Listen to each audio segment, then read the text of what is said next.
Hi friends, இந்த வீடியோவில் நம்ம ரியாக்ட் ஜேஎஸ் சம்மந்தமாக தான் நம்ம பார்க்க போகிறோம். ஸோ இதுக்கப்புறம் வர வீடியோஸ் எல்லாமே பார்த்தீங்கன்னா ரியாக்ட் ஜேஎஸ் ரிலேட்டடாகவே நமக்கு வரும். ஸோ அதுக்கு முதலாவதாக இந்த வீடியோவை ஃபுல்லாக பார்த்து என்னென்ன மாதிரியான கன்ஃபிகரேஷன்ஸ் உங்களோட பிசியில் நீங்கள் செய்துக்கணும், இல்லை உங்களோட லேப்டாப்பில் என்ன மாதிரியான கன்ஃபிகரேஷன் செய்துக்கணுங்கிறத நீங்கள் இதை பார்த்து தேவையான சாஃப்ட்வேர்ஸை டவுன்லோட் பண்ணி எடுத்து இன்ஸ்டால் பண்ணிக்கோங்க. ஸோ நான் முதலாவதாக என்ன செய்கிறேன்னு சொல்லி பார்த்தீங்கன்னா, கோட் எழுதுறதுக்குரிய டெக்ஸ்ட் எடிட்டர் நமக்கு தேவை. ஸோ நான் இந்த சீரீஸில் நான் யூஸ் பண்ண போகிற டெக்ஸ்ட் எடிட்டர் யாருன்னு சொல்லி பார்த்தீங்கன்னா விஷுவல் ஸ்டுடியோ கோட். ஸோ சில டெவலப்பர்ஸ் வந்துக்கிட்டு வேறு விதமான எடிட்டிங் டூல்ஸ் யூஸ் பண்ணுவாங்க. ஸோ அது அவங்களுக்கு ப்ரிஃபரபிளாக இருக்கும். பட் நான் ரெக்கமெண்ட் பண்ணுறது, நான் யூஸ் பண்ண போகிறது விஷுவல் ஸ்டுடியோ கோட். ஸோ என்னோட சேர்ந்து நீங்களும் படிக்கும்போது ஸோ ரியாக்ட் ஜேஎஸ் ரிலேட்டடாக நீங்கள் கற்றுக்கிறதுக்கு ஸோ இந்த விஷுவல் ஸ்டுடியோ கோட் வந்துட்டு உங்களுக்கு ரொம்பவே ஹெல்ப்ஃபுல்லாக இருக்கும். ரொம்ப கஷ்டமான இல்லை, கூகுளில் போயிட்டு விஷுவல் ஸ்டுடியோ கோடுன்னு சர்ச் பண்ணிக்கோங்க. ஸோ முதலாவதாக விஷுவல் ஸ்டுடியோ கோட் வரும். அதை கிளிக் பண்ணி உள்ளுக்கு போனீங்களா இருந்தால் இங்கே டவுன்லோட் பண்ணுறதுக்குரிய ஆப்ஷன்ஸ் இருக்குது. ஸோ இதை நீங்கள் ஜஸ்ட் கிளிக் பண்ணால் போதும் டவுன்லோட் பண்ணிக்கலாம். அல்லது நீங்கள் வேறு மேக் ஆப்ரேட்டிங் சிஸ்டம் யூஸ் பண்ணுறீங்கன்றாலோ அல்லது லினக்ஸில் இன்ஸ்டால் பண்ணணுமென்றாலோ உங்களுக்கு தேவையான டவுன்லோட் ஆப்ஷன்ஸ் இங்கே இருக்குது. ஸோ ரொம்ப ஈஸியாகவே நீங்கள் இதை டவுன்லோட் பண்ணி இன்ஸ்டால் பண்ணிக்கலாம். அடுத்த ரொம்ப முக்கியமான ஒரு ஆள் நம்மளோட Node.js. ஸோ நீங்கள் சும்மா நார்மலாக கூகுளில் போயிட்டு Node.jsன்னு சொல்லி சர்ச் பண்ணலாம். அல்லது கூகுளில் சர்ச்சில் போயிட்டு Node.js.org இல்லை அட்ரஸ் பாரில் நீங்கள் டைப் பண்ணிங்கன்னா கூட நீங்கள் இந்த சைடுக்கு நீங்கள் வந்துடலாம். ஸோ இதில் வந்து டவுன்லோட் ஆப்ஷன்ஸ் கொடுத்தீங்கன்னு சொன்னால் உங்களுக்கு ஈஸியாகவே டவுன்லோட் ஆகி உங்களோட கம்ப்யூட்டரில் நீங்கள் இன்ஸ்டால் பண்ணிக்கக்கூடிய மாதிரி இருக்கும். ஸோ நான் விஷுவல் ஸ்டுடியோவும் Node.jsம் என் கம்ப்யூட்டரில் இன்ஸ்டால் பண்ணிட்டேன். ஸோ இன்ஸ்டால் பண்ணதுக்கப்புறம் ரொம்ப கஷ்டமான இன்ஸ்டாலேஷன்ஸ் எதுவுமே கிடையாது. ஸோ நெக்ஸ்ட் கொடுத்து அக்ரிமெண்ட் ஏதாவது இருக்குமென்னு சொன்னால் அதை அக்செப்ட் பண்ணிவிட்டு கொடுக்குறது மட்டும்தான் இருக்கும். ஸோ யாருக்காவது இன்ஸ்டால் பண்ணும்போது ஏதாவது எரர்ஸ் வருமெண்டா கமெண்டில் அந்த ஸ்க்ரீன்ஷாட்டை போடுங்க. நான் என்ன பண்ணணுங்கிறத நான் உங்களுக்கு ரிப்ளையாக நான் பண்ணி வர்றேன். ஸோ அதை தாண்டி சில ப்ளகின்ஸ் வந்துக்கிட்டு, அதாவது விஷுவல் ஸ்டுடியோ கோடில் நம்ம டைப் பண்ணும்போது இப்போ நான் டைப் பண்ணக்கிட்டவா சிலது ஆட்டோமேட்டிக்காகவே எனக்கு கோட் தரும். ஸோ அதுக்கு நான் எந்த ஏஐ டூல்ஸுமே யூஸ் பண்ண இல்லை. ஸோ தேர்ஸ் ஏஐ டூல்ஸ் இருக்குது. ஸோ நீங்கள் தேவைன்னு சொன்னால் அதை நீங்கள் யூஸ் பண்ணிக்கலாம். பட் இன் ஃப்யூச்சரில் வந்துட்டு நம்ம இந்த வீடியோஸை பார்க்குறதுல வியூஸை பேஸ் பண்ணி நம்ம ஏஐ யூஸ் பண்ணி கூட எப்படி நம்ம எழுத வேண்டிய கோட்ஸை எழுதிக்கலாம்ங்கிற ரிலேட்டடாக நம்ம பார்க்கலாம். ஸோ இங்கே நான் என்ன பண்ண போகிறேன்னு சொல்லி பார்த்தீங்கன்னா, இங்கே நீங்கள் விஷுவல் ஸ்டுடியோ கோட் இன்ஸ்டால் பண்ணிவிட்டு ஓப்பன் பண்ண உடனே உங்களுக்கு இங்கே எக்ஸ்டென்ஷன்ஸ்ன்னு சொல்லி ஒரு ஆப்ஷன்ஸ் காட்டும். ஸோ இந்த லோகோ கிளிக் பண்ணால் இப்போ நான் சொல்ல போகிற ஒவ்வொரு எக்ஸ்டென்ஷனாக நீங்கள் என்ன செய்யுங்க, உங்களோட கம்ப்யூட்டரில் இன்ஸ்டால் பண்ணி எடுத்துக்கோங்க. ஸோ முதலாவது இன்ஸ்டால் பண்ண வேண்டிய எக்ஸ்டென்ஷன் பார்த்தீங்கன்னு சொன்னால் ஆட்டோ க்ளோசிங் டேக்னு சொல்கிறது. நான் இதை ஜஸ்ட் காப்பி பண்ணுறேன். நீங்கள் இங்கே போய் டைப் பண்ணாலே உங்களுக்கு வரும், நீங்கள் ஸ்க்ரீனில் பார்க்குறது. ஸோ நிறைய டேக் நிறைய எக்ஸ்டென்ஷன் நான் இன்ஸ்டால் பண்ணி வச்சுருக்கேன் வேறு லாங்குவேஜஸில் ஒர்க் பண்ணுறதுக்காக வேண்டி. ஸோ அதால் தான் நான் என்ன செய்திருக்கேன்டா, ப்ரௌசரில் உங்களுக்கு ஒரு எக்ஸ்டென்ஷனையும் ஓப்பன் பண்ணி காட்டியிருக்கேன். ஏனெண்டா எல்லாமே உங்களுக்கு தேவைப்படாது. நாம் இப்போ கற்றுக்க போகிறது எதுவோ அது ரிலேட்டடாக இன்ஸ்டால் பண்ணி வச்சுக்கிட்டா போதும். நீங்கள் ஆல்ரெடி இது இன்ஸ்டால் பண்ணி வச்சுருக்கீங்க வேறு எதுக்காவது பர்பஸுக்காக வேண்டியண்டா நோ இஷ்யூஸ், இல்லாததை மட்டும் இன்ஸ்டால் பண்ணி எடுத்துக்கோங்க. ஸோ நான் என்ன செய்கிறேன், ஆட்டோ க்ளோசிங் டேக்னு சொல்லி நீங்கள் இதில் டைப் பண்ணிங்கன்னு சொன்னாலே உங்களுக்கு என்ன செய்யும், முதலாவதாக இது வந்துடும். நீங்கள் இதில் இன்ஸ்டால் ஆப்ஷன் கொடுத்தீங்கன்னு சொன்னால் இப்போ நான் ஆல்ரெடி இன்ஸ்டால் பண்ணி வச்சுருக்கிறதால எனக்கு இங்கே அன்இன்ஸ்டால்னு சொல்லி காட்டுது. ஸோ நீங்கள் இன்ஸ்டால் பண்ணும்போது இன்ஸ்டாலுங்கிற ஆப்ஷனை கிளிக் பண்ணாலே போதுமானது, உங்களுக்கு அது இன்ஸ்டால் ஆகிடும். ஸோ என்னத்துக்காண்டி எந்த டூல் ஒவ்வொன்றும் யூஸ் பண்ணுறேங்கிறது நான் ஆக்சுவலாக கோடு எழுதும்போது நம்ம பார்க்கலாம். பட் இங்கே பார்த்தீங்கன்னு சொன்னால் டேக் ரொம்ப முக்கியம். வந்துக்கிட்டு நம்ம ஒரு வெப் அப்ளிகேஷன்ஸ் க்ரியேட் பண்ணக்க ஸோ HTML எழுதும்போது நமக்கு டேக் ஓப்பன் க்ளோஸ் டேக் கண்டிப்பாக முக்கியம். அதோட ரொம்ப முக்கியம் பார்த்தீங்களா இருந்தால் நீங்கள் ரியாக்ட் ஜேஎஸ் செய்யும்போது டேக்ஸ் கண்டிப்பாக க்ளோஸ் பண்ணியிருக்கணும் ப்ராப்பர் வேயில். ஸோ அப்படி இல்லைன்னு சொன்னால் கண்டிப்பாக அது ஒர்க் பண்ணாது. ஸோ அது என்ன ரீசன்ஸுங்கிறது எல்லாமே நம்ம ஒன் பை ஒன்னாக பார்க்கலாம்.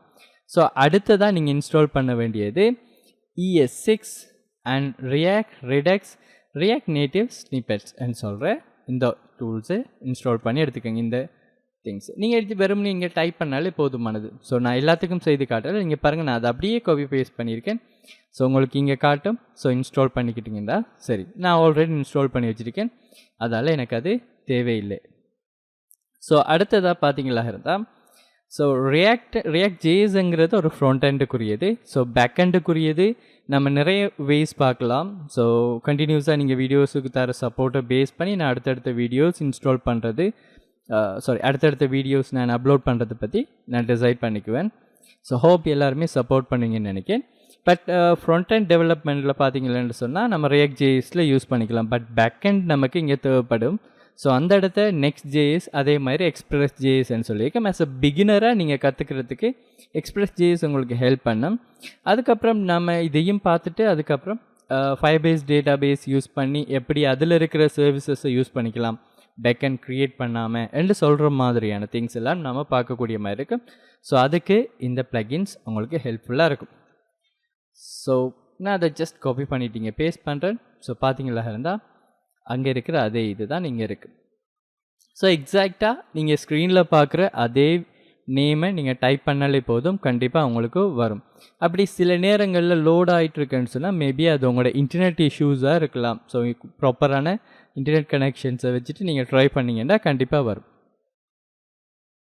ஸோ அடுத்ததாக பார்த்தீங்கன்னு சொன்னால் ஸோ இங்கே சிஎஸ்எஸ் அதே மாதிரி HTMLக்கு ஹெல்ப் பண்ணக்கூடிய மாதிரியான சில இன்டெலிஜென்ஸ் வந்துட்டு நான் இங்கே யூஸ் பண்ணிக்கிறேன். ஸோ இன்டெலிஜென்ஸ் யூஸ் பண்ணியிருக்கேன். ஸோ இதுவும் நீங்கள் அங்கே இன்ஸ்டால் பண்ணி எடுத்துக்கலாம். ஸோ என்னடா நிறைய சொல்லித்தராரு, நிறைய இன்ஸ்டால் பண்ண சொல்கிறாரு, ரொம்ப காம்ப்ளிகேட்டடாக இருக்குமோன்னு சொல்லி பார்த்தீங்கன்னா அப்படியெல்லாம் கிடையாது. இது இன்ஸ்டால் பண்ணாமல் கூட நீங்கள் ஒர்க் பண்ணலாம். பட் நான் டைப் பண்ணும்போது எனக்கு காட்டுற மாதிரி உங்களோட வீடியோ நீங்கள் டைப் பண்ணும்போது உங்களுக்கு வர இல்லைன்னு சொன்னால் நீங்கள் அந்த இடத்த யோசிச்சுட்ருப்பீங்க இல்லையா?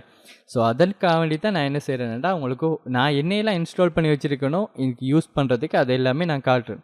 ஸோ சில நேரங்களில் நான் சிஎஸ்எஸ் யூஸ் பண்ணி வச்சுருக்கிற கிளாஸஸ் எனக்கு இங்கே காட்டுது, ஆனால் நீங்கள் டைப் பண்ணும்போது காட்டுது இல்லை, ஸ்பெல்லிங் மிஸ்டேக் அடிக்கடி உங்களுக்கு வந்துக்கிட்டே இருக்குன்னு சொன்னால் ஸோ அதுக்கு காரணம் நான் இன்ஸ்டால் பண்ணி வச்சுருக்கிற இந்த எக்ஸ்டென்ஷன் தான் காரணமாக இருக்கும்.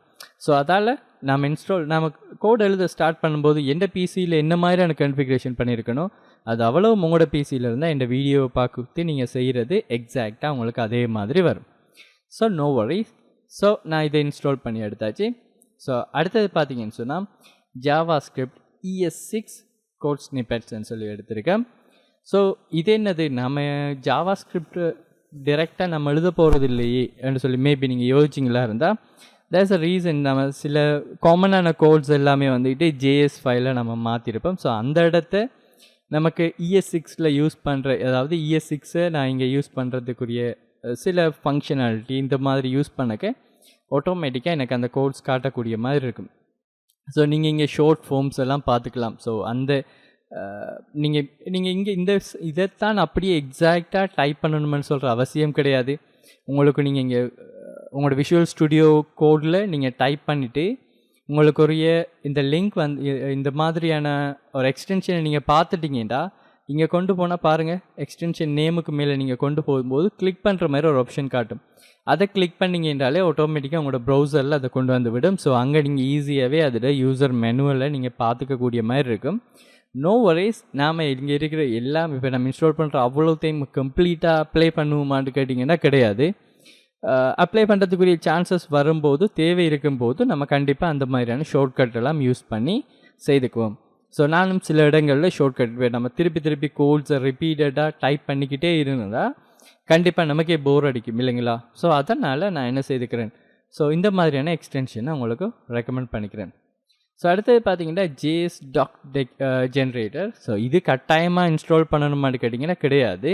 ஆனால் இதோட ஹெல்ப் வந்துக்கிட்டு ரொம்பவே யூஸ்ஃபுல்லாக இருக்கும். ஸோ JS டாக்குமெண்ட்னு சொல்லுவாங்க. ஸோ ஜாவாஸ்கிரிப்ட் தெரிஞ்சாக்களுக்கு ஆல்மோஸ்ட் எல்லாருக்குமே தெரிஞ்சிருக்கும். ஸோ அதில் யூஸ் வந்துட்டு என்னங்கிறது, நம்ம ஒரு பெரிய லைப்ரரி ஒன்று நம்ம க்ரியேட் பண்ண போகிறோம் வேண்டாம். ஒரு கோடு எழுதும்போது ஸோ அந்த கோடை நம்ம இன்னொரு இடத்த யூஸ் பண்ணக்கிட்டவா என்னென்ன மாதிரியான டேட்டா கொடுக்கணும், அதுக்கு ஒரு எக்ஸாம்பிள், அது என்ன கோட்ஸ் என்று சொல்கிற மாதிரியான டீட்டெயில்ஸ் எல்லாமே நமக்கு அது மூடாக ஈஸியாகவே விளங்கக்கூடிய மாதிரி இருக்கும். No worries. இது எல்லாமே நாம் அப்ளை பண்ணி தான் நம்மளோட கோட்ஸ் எழுத போகிறோம். ஸோ ஜஸ்ட் யூடியூபுக்காக வேண்டி நார்மலான வீடியோஸோ இல்லை சோஷியல் மீடியாக்காண்டி நார்மலான வீடியோ பேசிக்ஸ் மட்டும் போடுறது கிடையாது. ஸோ உங்களோட சப்போர்ட்டுக்கு ஏற்ற மாதிரி நான் கண்டிப்பாக நிறைய வீடியோஸ் அட்வான்ஸ் டெவலப்பராக நீங்கள் ரியாக்ட் ஜேஎஸில் அதே மாதிரி எக்ஸ்பிரஸ் ஜேஎஸில் ஒர்க் பண்ணக்கூடிய மாதிரியான ஒரு ஒர்க்கிங் என்வாயன்மெண்ட்டில் என்ன மாதிரியெல்லாம் நீங்கள் தெரிஞ்சுக்கணுமோ அது எல்லாமே நம்ம கண்டிப்பாக இங்கே தெரிஞ்சுக்குவோம். சொல்லப்போனால் அதை விட கொஞ்சம் அட்வான்ஸாகவும் நம்ம தெரிஞ்சிக்கக்கூடிய மாதிரி இருக்கும். ஏன்னா ஒரு ஒர்க் என்வாயன்மெண்ட்டில் உங்களுக்கு என்ன ப்ரொஜெக்ட் வருதோ அது ரிலேட்டடாக மட்டும்தான் நீங்கள் ஒர்க் பண்ண போகிறீங்க. ஸோ அட்வான்ஸாக நீங்கள் தேட போகிறது கிடையாது. பட் இங்கே நம்ம ஓவராலாக எல்லா கன்செப்டையுமே கவர் பண்ணி நம்ம ப்ரொஜெக்டும் செய்து பார்க்குறதால நமக்கு கண்டிப்பாக நமக்கு வைடான ஒரு இது தெரியும். பட் நீங்கள் ஒரு அதுக்காக வேண்டி ஒர்க் என்வாயன்மெண்ட்டுக்கு போனால் நாலேஜ் கெயின் பண்ணிடலான்னு கேட்டிங்கன்னா கண்டிப்பாக இயலும். பட் அங்கே நீங்கள் ஒரு சர்டன் ஏரியாஸுக்குள்ளே ரொம்ப டீப்பாக நீங்கள் அதை தெரிஞ்சுக்குவீங்க. பட் இங்கே நம்ம வைடாக தெரிஞ்சுக்க போகிறோம். So that's it. ஸோ அடுத்தது பார்த்தீங்கன்னு சொன்னால் ஜேசன் ஆப்ஜெக்ட் நமக்கு தேவைப்படும். ஸோ அதை ஆர்கனைஸ் பண்ணுறதுக்கு அந்த மாதிரியான டீட்டெயில்ஸ் நமக்கு வேணும்.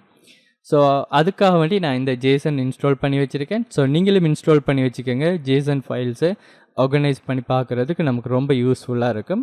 பட் ஜேசன் ஃபைலண்டா என்ன, இப்படி நிறைய விஷயங்கள் நான் பிகினிங்லேயே எவ்வளோ சொல்லித்தரேன்னு சொல்லி நோ வரி, நம்ம எல்லாமே அப்ளை பண்ணி பார்ப்போம். சரிங்களா? ஸோ உங்களை எல்லாருக்கும், அதாவது பிகினரில் இருந்து அட்வான்ஸ் டெவலப்பர்ஸ் வரைக்கும் எல்லாருக்கும் புரியக்கூடிய மாதிரி ஈஸியான வேயில் தான் நான் இங்கே சொல்லித்தர போகிறேன்.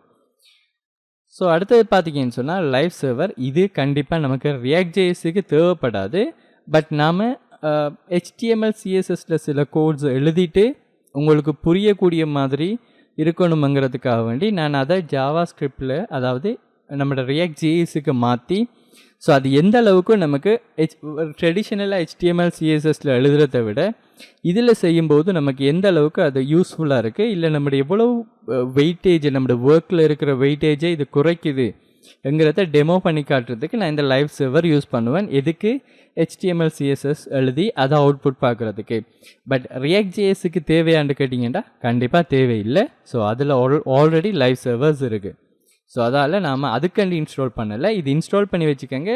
நான் உங்களுக்கு டம்மியை நான் செய்து காட்டும்போது HTML CSSல ஒரு கோடு எழுதிட்டு அது 4-5 கோட்ஸ் ரிப்பீட்டட் பண்ணும்போது என்ன செய்யணும், அதே நம்மளோட ரியாக்ட் ஜேஎஸில் அதை எப்படி செய்யலாம், அது எந்த அளவுக்கு நமக்கு ஹெல்ப்ஃபுல்லாக இருக்கும்னு நீங்கள் லைவாக செய்து பார்க்கும்போது உங்களுக்கு ரொம்ப ஈஸியாக இருக்கும். ஸோ அந்த இடத்த நீங்கள் இங்கே பாருங்கள், இங்கே கோடு எழுதும்போதே ஆட்டோமேட்டிக்காகவே இங்கே அந்த கோட்ஸ் என்ன செய்யுது, டக்குன்னு அப்டேட் ஆகுது இல்லைங்களா? ஸோ அந்த மாதிரியான திங்ஸுக்கு இது நமக்கு ஹெல்ப்ஃபுல்லாக இருக்கும். ஸோ அடுத்தது பார்த்தீங்கன்னு சொன்னால் மெட்டீரியல் ஐகான்ஸ் தீம். இது ஆப்ஷனல், நீங்கள் இன்ஸ்டால் பண்ணணும்னு சொல்கிற அவசியம் கிடையாது. பட் ஏன் இதை காட்டுறேன் என்று சொல்லி பார்த்தீங்கன்னு சொன்னால் நான் இதை இன்ஸ்டால் பண்ணி வச்சுருக்கேன். ஸோ அதால் நான் சில கீவேர்ட்ஸ் யூஸ் பண்ணும்போது டிஃப்ரெண்ட்டான ஐகான்ஸ் வரும். ஸோ அதை நீங்கள் பார்த்துட்டு என்ன எனக்கு இப்படி வரலை, ஏதாவது இஷ்யூஸ் இருக்கான்னு சொல்லி யோசிக்கக்கூடாது. ஸோ நான் சில ஸ்டூடெண்ட்ஸுக்கு சொல்லிக் கொடுக்கும்போது நிறைய பேர் கேட்குற கேள்வி, உங்களோட நீங்கள் கொடுத்த பேருக்கு இந்த மாதிரியான லொகோ வந்திருக்கு, எனக்கு அப்படி வரலையே, ஜஸ்ட் ஃபோல்டர் நேம் தானே வந்திருக்கு, ஃபோல்டர் ஐகான்ஸ் தானே யூஸ் பண்ணப்பட்டிருக்கேன்னு சொல்லுவாங்க. ஸோ அந்த கன்ஃப்ளிக்ட் உங்களுக்கும் வந்துடக்கூடாதுங்கிறதுக்காக வேண்டி நான் என்ன செய்கிறேன், மெட்டீரியல் ஐகான்ஸ் தீம்ங்கிறத நான் இன்ஸ்டால் பண்ணி வச்சுருக்கேன். இது ஆப்ஷனல் தான், உங்களுக்கு தேவைன்றா நீங்கள் இன்ஸ்டால் பண்ணி வச்சுக்கலாம். ஸோ அடுத்தது பார்த்தீங்கன்னு சொன்னால் இது வந்துக்கிட்டு பார்த்தீங்கன்னு சொன்னால் கோட் ஃபார்மேட்டர். ஸோ இது உங்களுக்கு ஹெல்ப்ஃபுல்லாக இருக்கும். சில CSS கோட்ஸ் நம்ம எழுதும்போது அதை ஃபார்மேட் பண்ணுறதுக்கு நமக்கு ஹெல்ப்ஃபுல்லாக இருக்கும். நாட் ஓன்லி CSS கோட், இங்கே பார்த்தீங்கன்னு சொன்னால் JSX, JSON ஃபைல், அதே மாதிரி ஜாவா ஸ்கிரிப்ட், CSS அப்படின்னு சொல்லி அப்படி நிறைய விதமான ஃபைல்ஸ் டைப்புக்கு வந்துக்கிட்டு இது ஆட்டோமேட்டிக்காகவே அலைன்மெண்ட் எல்லாமே நமக்கு ஒழுங்காக செட் பண்ணி தரும். ஓகேங்களா? ஸோ அடுத்தது பார்த்தீங்களா இருந்தால், ஸோ ரிடக்ஸ் என்று சொல்கிறவர் கண்டிப்பாக நமக்கு தெரிஞ்சிருக்கணும். பட் நம்ம இப்போ ரிடக்ஸ் பார்க்க போகிறதில்ல, நம்ம இப்போ தான் ரியாக்ட் ஜேஎஸ் கற்றுக்க போகிறோம். ஸோ இப்போ நிறைய பேர் பார்த்தீங்கன்னா நிறைய டியூட்டோரியல்ஸ் பார்த்தீங்களா இருந்தால், ஸோ எல்லாருமே என்ன செய்ய போகிறது இல்லைண்டா, கம்ப்ளீட்டாக உங்களுக்கு எதுவுமே சொல்லித்தர போகிறது கிடையாது. ஸோ த ரீசன், ஒரு அளவுக்கு உங்களுக்கு சொல்லி தந்துட்டு அவங்களோட படித்து தர திறமையை காட்டிட்டு, இல்லை உங்களுக்கு புரிகிற மாதிரி சொல்லி தந்துட்டு, ஸோ ப்ரீமியம் சிலது அவங்க என்ன செய்வாங்க, ப்ரீமியம் கோர்சஸ் வந்துட்டு ரெடி பண்ணி கொடுப்பாங்க. ஸோ கண்டிப்பாக ஸோ அது அவங்களோட ஏர்னிங்ஸ், அவங்களோட எஃபர்ட், அவங்க தேடி நிறைய விஷயங்களை படித்து சொல்லிக் கொடுக்காங்க. தட் மேபி அதை நான் தப்புன்னு சொல்லலை. பட் இந்த வீடியோவில் இந்த சீரீஸில் பார்த்தீங்கன்னு சொன்னால் நான் எல்லாமே நம்ம இன்க்ளூட் பண்ணி, அதாவது ரிடக்ஸையும் பார்ப்போம், அதே சமயத்தில் ஜாவா ஸ்கிரிப்டையும் பார்ப்போம், அதே சமயத்தில் ES6ஐயும் பார்ப்போம். ஸோ இப்படி எல்லா விதமான திங்ஸும் நம்ம எங்கெங்கெல்லாம் அப்ளை பண்ணுறோமோ அந்த இடத்த நம்ம அந்த ரிலேட்டடான கான்செப்டை சொல்லி தந்துட்டு நான் படித்து தரேன். ஸோ அப்போ உங்களுக்கு வைடான ஒரு நாலேஜ் உங்களுக்கு கிடைக்கக்கூடிய மாதிரி இருக்கும். ஸோ இது யாருன்னு பார்த்தீங்கன்னா ரெடக்ஸுங்கிறது வந்துக்கிட்டு ஸோ நம்மளோட ஸ்டேட்னு சொல்கிறது வந்துட்டு ஸோ ரியாக்ட் ஜேஸ் ஆல்ரெடி தெரிஞ்சாக்களுக்கு இருக்கும். ஸோ அதுக்குரிய மாதிரியான ஹெல்ப் பண்ணக்கூடிய மாதிரியான ஒரு டைப் ஆஃப் வே தான் லைப்ரரி தான் பார்த்தீங்கன்னா இது. ஸோ நம்ம டோன்ட் வரி, நம்ம இதையும் என்னன்னு சொல்லி பார்ப்போம். ஸோ ஆல்ரெடி ஒரு ரியாக்ட் ஜேஸ் ரிலேட்டடாக இன்ஸ்டால் பண்ணியிருந்தோம். ஸோ இதையும் இன்ஸ்டால் பண்ணி வச்சுக்கோங்க. இது கோட் ஸ்னிப்பெட்டுக்கு உங்களுக்கு ஹெல்ப்ஃபுல்லாக இருக்கும். ஸோ ஃபார் எக்ஸாம்பிள் பார்த்தீங்கன்னு சொன்னால் சிசின்னு சொல்லி டைப் பண்ணிவிட்டு டேபை ப்ரெஸ் பண்ணினா ஸோ அதுக்குரிய மாதிரியான கோட் ஜென்ரேட் ஆகும். ஸோ இந்த மாதிரியான சில திங்ஸ் இருக்குது. நமக்கு கோட் எழுதுறதுக்கு ஈஸியாக இருக்கும். ஸோ ரியாக்ட் / அதே மாதிரி ரியாக்ட் நேட்டிவ் / ரிடக்ஸ் அதே மாதிரி டைப்ஸ்கிரிப்ட் அண்ட் ஸ்னிப்பெட்ஸ் அப்படின்னு சொல்லி டைப் பண்ணிங்கண்டா இப்போ பாருங்கள், நான் அப்படியே ஜஸ்ட் காப்பி இது எல்லாமே நான் அங்கேருந்து எடுத்தது தான். ஸோ இங்கேருந்து கிளிக் பண்ணி ப்ரௌசரில் ஓப்பன் பண்ணி எடுத்தது தான் விஷுவல் ஸ்டுடியோ கோட்லேருந்து. ஸோ அதால் அவர் என்ன ப்ரௌசரில் இன்ஸ்டால் காட்டுறாரு. ஸோ நமக்கு இங்கே வருமானு சொல்லி யாருமே ஒரி பண்ண தேவையில்லை. இங்கே நான் டைப் பண்ணி எடுத்தது தான் நான் உங்களுக்கு இங்கே நான் காட்டினது. பாருங்கள், நான் ஆல்ரெடி அது இன்ஸ்டால் பண்ணி வச்சுருக்கேன். ஸோ அடுத்தது பார்த்தீங்கன்னா சிம்பிள் ரியாக்ட் ஸ்னிப்பெட்ஸ். ஸோ ஏன் நான் டிஃப்ரெண்ட்டான ஸ்னிப்பெட் நான் உங்களுக்கு காட்டுறேன்டா, சில இப்போ எல்லாத்துலேயுமே எல்லாமே ஈஸியாக இருக்காது. ஸோ சில ஸ்னிப்பெட்ஸ் வந்துக்கிட்டு உங்களுக்கு ரொம்பவே ஹெல்ப்ஃபுல்லாக இருக்கும். ஸோ அதால் நான் என்ன செய்கிறேன்னு சொன்னால், இங்கே பாருங்கள், இந்த ஸ்னிப்பெட்டும் நான் இங்கே அப்ளை பண்ணி யூஸ் பண்ணிகிட்ருக்கேன். ஸோ இதுவும் நான் இன்ஸ்டால் பண்ணி வச்சுருக்கேன், அது இன்ஸ்டால் பண்ணிக்கோங்க. அடுத்த ரொம்ப முக்கியமான ஒரு ஆள் யாருன்னு பார்த்தீங்கன்னா இந்த ஸ்டைல்டு கம்போனன்ட். ஸோ நாம் இங்கே என்ன செய்ய போகிறோம்டா, ஆல்ரெடி HTML CSS தெரிஞ்ச ஆக்களுக்கு இந்த வேயில் கோட் எழுதுறது இதுதான் ஒரு வேயான்னு கேட்டிங்கடா, இல்லை இது மட்டும்தான் வேயான்னு கேட்டிங்க, கண்டிப்பாக கிடையாதுங்க. ஸோ நாம் இங்கே என்ன செய்ய போகிறோம்னு சொன்னால், HTML CSS எழுதி பிகினராக வாராக்கள், இல்லை ஆல்ரெடி ஸ்டைல் கம்போனன்ட் யூஸ் பண்ணி க்ரியேட் பண்ணுறாங்க. ஸ்டைல் கம்போனண்டில் ஒரு அட்வான்டேஜும் இருக்குது. பட் அது என்னன்னு சொல்லி நம்ம கோட் எழுதும்போது நீங்களே அதை ஈஸியாக ஐடென்டிஃபை பண்ணிக்கோங்க. ஸோ நாம் பார்க்குற முக்கியமான பிரச்சனை என்னங்க, ஸோ நம்ம ஒரு கோட் எழுதிருப்போம் HTML CSSல, அதே டிசைன் இன்னொரு இடத்துல நமக்கு தேவைப்படும். ஸோ நாம் அங்கே போயிட்டு HTML காப்பி பண்ணி போட்டுடுவோம், CSS காப்பி பண்ணி போடுறதுக்கு ஒரு காமனான CSS ஃபைலுக்குள்ளே நம்ம வரும்போது அங்கே எங்கே அதோட எக்ஸாக்டான கோடு இருக்குங்கிறது கண்டிப்பாக ஒரு கம்ப்ளெக்சிட்டியான உண்டாக இருக்கும். என்ன காரணம்டா, யாருக்குமே மோஸ்ட்லி பார்த்தீங்கன்னா எல்லாருக்குமே தெரியாது இந்த மாதிரியான கோட்ஸ் ஆரம்பத்தில் இப்படித்தான் நான் எழுதியிருக்கணுமென்னு சொல்லி. ஸோ எழுதிட்டு போகும்போது சில நேரங்களில் அவங்க என்ன செய்வாங்க, அதை மாற்றுவாங்க, இல்லை வேறொரு இடத்த ப்ளேஸ் பண்ணுவாங்க, இல்லை இன்னொரு காம்போனன்ட் க்ரியேட் பண்ணிட்டு வந்து அதை கொண்டு வருவாங்க. ஸோ இப்படியெல்லாம் மாறி கொண்டு வரக்க காப்பி பண்ணுறதுங்கிறது ஒரு டிஃபிகல்ட்டான ஒரு வேலையாக இருக்கும்.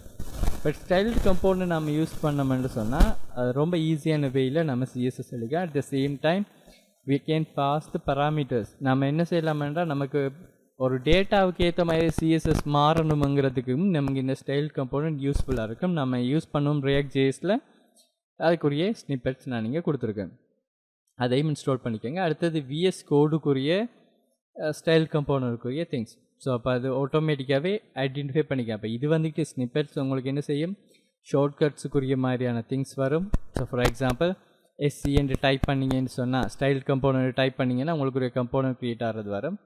அதே மாதிரி பார்த்தீங்கன்னு சொன்னால், நீங்கள் இது இன்ஸ்டால் பண்ணலைன்னு சொன்னால் இந்த பேக்ஸ்டிக்கில் பார்த்தீங்கன்னு சொன்னால் இதுக்குள்ளே நீங்கள் கொடுத்துருக்குற இந்த கோட்ஸ் வந்துக்கிட்டு உங்களுக்கு இதே மாதிரி இந்த ஸ்டைல் கம்போனன்ட்ஸ்ன்னு சொல்கிற அது என்ன கலரில் இருக்கோ அதே கலரில் இருக்கும். பட் இது இன்ஸ்டால் பண்ணிங்கன்னு சொன்னால் தான் இப்போ நான் VS கோடில் இதை டைப் பண்ணும்போது நார்மல் CSS நீங்கள் எழுதுக்கிட்டவா என்ன மாதிரி இருக்குமோ அந்த மாதிரியான ஃபீல் வந்து உங்களுக்கு வரும். ஸோ கண்டிப்பாக இதையும் இன்ஸ்டால் பண்ணி எடுத்துக்கோங்க. அண்ட் லாஸ்ட் பட் லீஸ்ட்னு சொல்லுவாங்க. ஸோ இதையும் நான் இன்ஸ்டால் பண்ணி எடுத்துக்கோங்க. VS கோடுக்குரிய ஸ்னிப்பெட்ஸ் தான். ஸோ இதையும் இன்ஸ்டால் பண்ணி எடுத்துட்டிங்களா இருந்தால் உங்களோட கம்ப்யூட்டர் இப்போது ரெடி எதுக்கு, ரியாக்ட் ஜேஸ் வந்துக்கிட்டு எக்ஸிக்யூட் பண்ணுறதுக்கு. ஸோ முதலாவது மெயின் திங் வந்துட்டு VS கோட். ஸோ இது இல்லைன்னு சொன்னால் கூட நீங்கள் வேறு ஏதாவது ஐடி வந்துட்டு யூஸ் பண்ணுறீங்க, அது ரியாக்ட் நேட்டிவ்க்கு பொருத்தமானதுன்னு சொன்னால் நோ வரிஸ், நீங்கள் யூஸ் பண்ணிக்கோங்க. அடுத்தது ரொம்ப இம்பார்ட்டண்ட்டான ஒரு ஆள் பார்த்தீங்கன்னு சொன்னால் இந்த Node.js. ஸோ Node.js இன்ஸ்டால் பண்ணி எடுத்துக்கோங்க உங்களோட கம்ப்யூட்டரில். ஸோ அதுக்கப்புறம் நான் இப்போ சொன்னது எல்லாமே பார்த்தீங்களா இருந்தால் ஆப்ஷனல் தான். கட்டாயம் அது இருக்கணும்னு சொல்கிற அவசியம் இல்லை. நீங்கள் ப்ராப்பராக கோடு எழுதி எக்ஸிக்யூட் பண்ணிங்கன்னா வேலை செய்ய போகுது.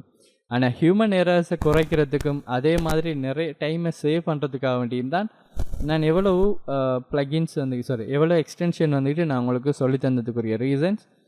ஹோப் இந்த வீடியோ பிடிச்சிருக்கும்னு நினைக்கிறேன். ஸோ எல்லோரும் கண்டினியூவாக வீடியோஸை பாருங்கள்.